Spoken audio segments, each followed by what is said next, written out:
In today's video, I'm going to teach you how to log out of CapCut. This is going to be a simple step-by-step walkthrough, perfect if you're using CapCut on your computer and just want to make sure your account is properly signed out, especially on shared or public devices.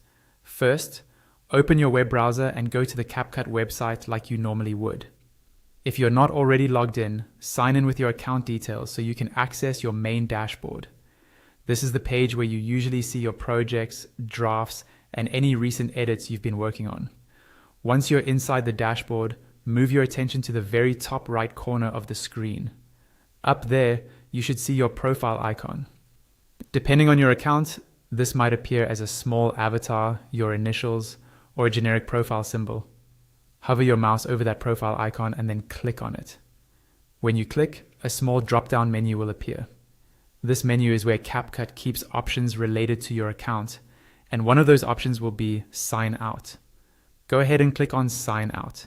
As soon as you do that, CapCut will begin logging you out of your account. You might see the page briefly refresh or load for a moment. Just wait for it to finish. You don't need to click anything else during this part. After a few seconds, the page will fully reload, and instead of your dashboard, you'll be taken back to CapCut's main login or sign up page. This is the page where it asks you to log in again or create a new account. Seeing this screen is the confirmation that you've successfully logged out. If you want to double check, you can try refreshing the page or closing the browser tab and opening CapCut again.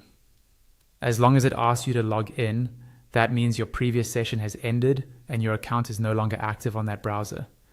This is especially important if you've been using CapCut on a shared computer, at work, school, or a friend's device. Logging out helps protect your projects and your personal information so no one else can access your edits or account settings. And that's it. You've now learned how to quickly and safely log out of your CapCut account on the web.